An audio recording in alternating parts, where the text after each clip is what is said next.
क्या शेयर बाजार यहां से गिर जाएगा? कौन से ऐसे ईटीएफ हैं जो 10 साल में तगड़े रिटर्न दे सकते हैं? और क्या मार्केट के अंदर कोई अपॉर्चुनिटी है? इसी के साथ साथ आपके सारे के सारे क्वेश्चंस मैं इस वीडियो में कवर करने की कोशिश करूंगा।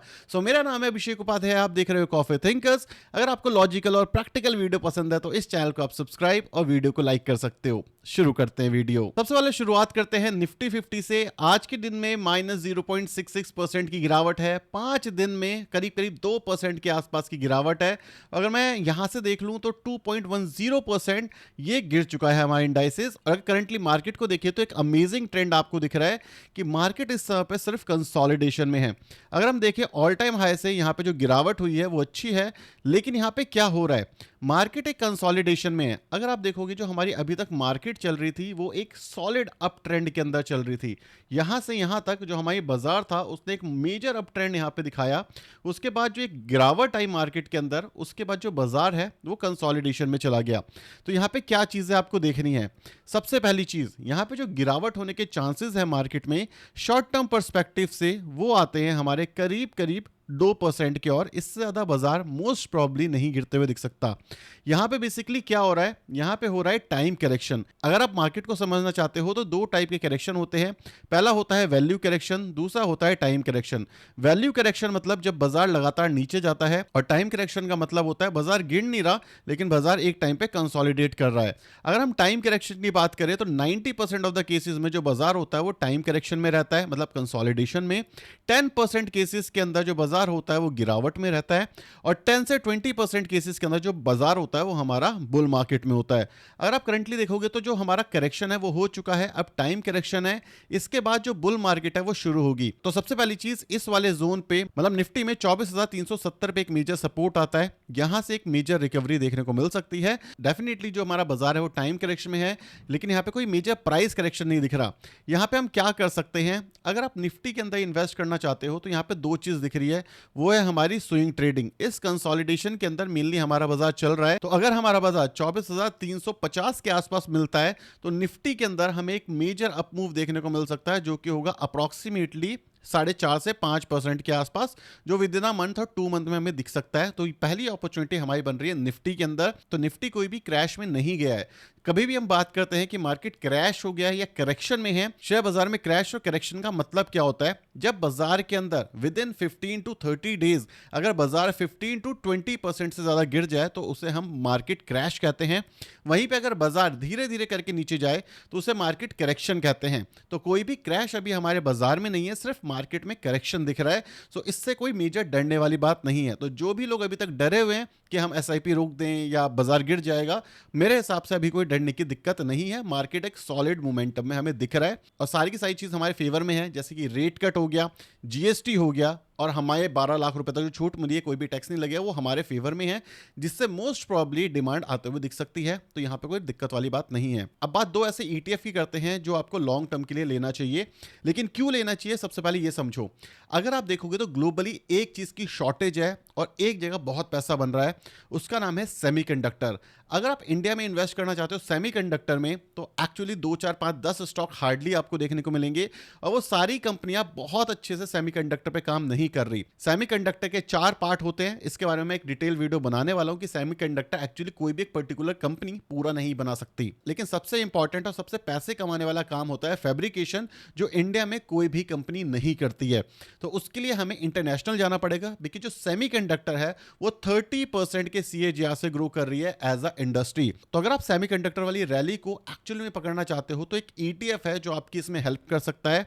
उसका नाम है SOXX। ये जो ETF है ये इंटरनेशनल मार्केट के अंदर लिस्टेड है। अगर आप लास्ट 5 साल के रिटर्न देखोगे इस ETF के, तो 170% के रिटर्न्स दिए हैं। अगर हम इस ETF के अंदर देखें कौन कौन सी कंपनी है, तो one of the best companies आपको यहां पे दिखेंगी, जैसे कि AMD आपको दिखेगी, एनवीडिया दिखेगी, ब्रॉडकॉम आपको यहां पे देखने को मिलेगी, क्वालकॉम आपको दिखेगी, इंटेल कॉर्पोरेशन आपको देखने को मिलेगी। ये वो सारी कंपनी है जो सेमीकंडक्टर के कोई ना कोई एक पार्ट को बनाती है और उसको मास्टर करती है या उसके साइड लाइन पे काम करती है। और अगर हम इंडियन कंपनी की बात करें तो इंडियन कंपनी मेनली डिजाइन, जो कि फर्स्ट लेवल ऑफ सेमीकंडक्टर होता है, उसके ऊपर काम करती है और वहां पे भी वो बहुत अच्छा नहीं कर पा रहे और हम सेमीकंडक्टर वाली रेस में पीछे हैं।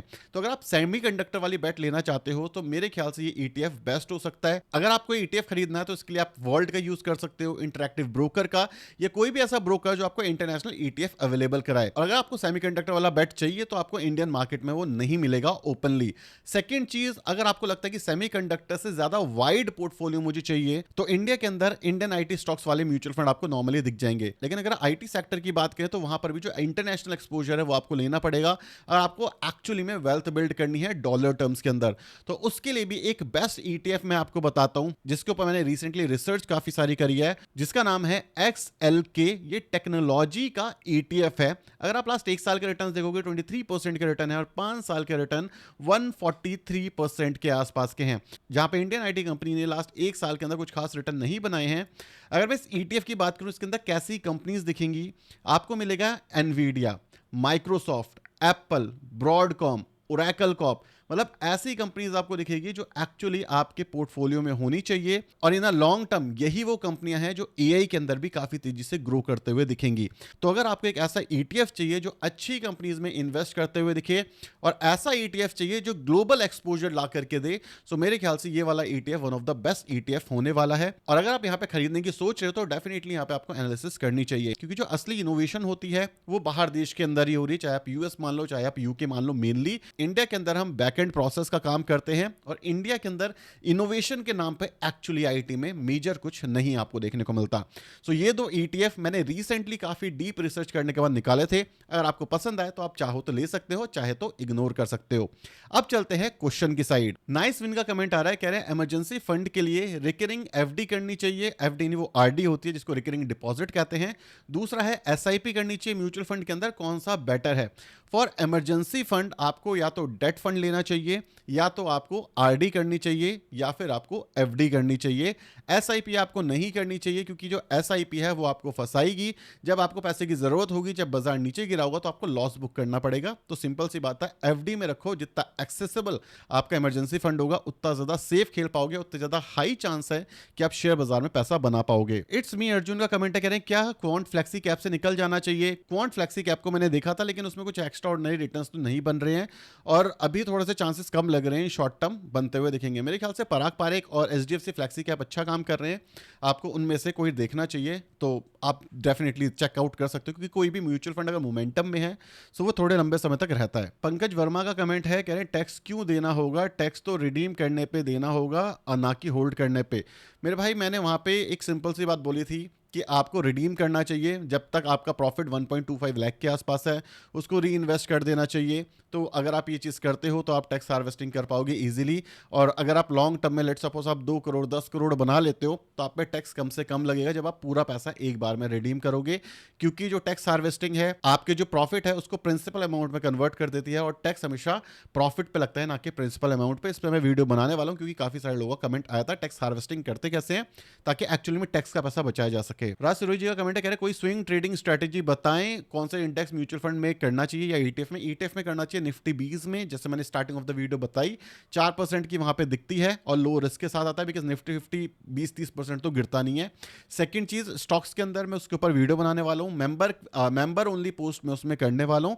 सो अगर किसी को स्विंग ट्रेडिंग या स्टॉक मार्केट के बारे में इन डेप्थ जानना है तो आप मेंबर कम्युनिटी हमारी ज्वाइन कर सकते हो, काफी अच्छा फीडबैक है, आप डेफिनेटली देख सकते हो, बहुत ही मिनिमल कॉस्ट के साथ वो आता है। वीरू जिंदल जी का कमेंट है, कह रहे कहना ही इन्वेस्ट इन कोफोर्ज। सर मुझे देखना पड़ेगा कोफोर्ज के अंदर क्या चल रहा है, बट मेरे हिसाब से कोफोर्ज से बेटर है आप परसिस्टेंट सिस्टम को देख सकते हो, एक अच्छे सपोर्ट के आसपास आ रहा है। मैं कल उसे एनालाइज कर रहा था, मैं उसके अंदर पोजीशन बनाने वाला हूँ। तो परसिस्टेंट सिस्टम मुझे लगता है ज़्यादा बेटर कंपनी है कोफोर्ज से, और ज़्यादा वॉल्यूम से वो अप भी जाती है short term even long term के अंदर। स्काई का कमेंट है, क्या है सर आपकी आवाज़ इतनी भी खराब नहीं है कि आपको बैकग्राउंड म्यूजिक लगाने की ज़रूरत पड़े, कॉन्सेंट्रेट करने में मुश्किल होता है। मैं समझता हूँ, मैंने कुछ एक्चुअली एक्सपेरिमेंट करने की कोशिश की थी, काफ़ी टाइम से मुझे लगता था कि करना चाहिए, बट फीडबैक अच्छा है। बट येस, मैं इसको एज अ कॉम्प्लीमेंट लेने वाला हूँ। बट हाँ यार, मेरे को भी लगता है कि बैकग्राउंड म्यूजिक से ना कॉन्सेंट्रेशन होता नहीं है, इवन डाइवर्ट होता है इंसान। Please make a video Edelweiss multi cap momentum quality 50 fund buy hold strategy CAGR बढ़िया है एक्चुअली। ईडलवाइज मल्टी कैप 500 अच्छा म्यूचुअल फंड है। मैं एक वीडियो बनाने वाला हूँ कि अगर मुझे सिर्फ 2 म्यूचुअल फंड चाहिए तो वो कौन से होने वाले हैं। अगर जल्दी चाहिए तो कमेंट कर देना, मैं जल्दी बना दूंगा। क्योंकि जो मैंने सीखा है मेरी रिसर्च में, जो निकल कर आया है, जिसके ऊपर मैंने 2-3 हफ्ते लगाए हैं, बहुत एक्स्ट्रॉर्डनरी है। मतलब बहुत, मतलब ये large cap, mid cap, small cap, multi cap, इन सबसे छुटकारा मिल जाएगा। मतलब डेटा ये हमें प्रूव करता है कि 2 म्यूचुअल फंड से आपका काम आसानी से हो सकता है। कौन से हैं वो, ये मैं तभी बताऊंगा जब आप बहुत सारे कमेंट करोगे नीचे। सारिका शर्मा जी का कमेंट है, कह रहे हैं मैं भी लॉन्ग टर्म इन्वेस्टर हूँ, 3 मंथ्स में मुझे डबल रिटर्न चाहिए, कौन से स्टॉक में इन्वेस्ट करूँ। भाई अगर मुझे ये पता होता ना कि कौन से स्टॉक में अगले 3 महीने में डबल रिटर्न हो जाएंगे, मैं खुद वहाँ पे इन्वेस्ट करता। मैं लोन लेकर के भी इन्वेस्ट कर लेता। मुझे नहीं पता भाई, किसी को भी नहीं पता कि अगले 3 महीने में कौन सा ऐसा स्टॉक है जो डबल रिटर्न देगा। कोई दे भी नहीं सकता।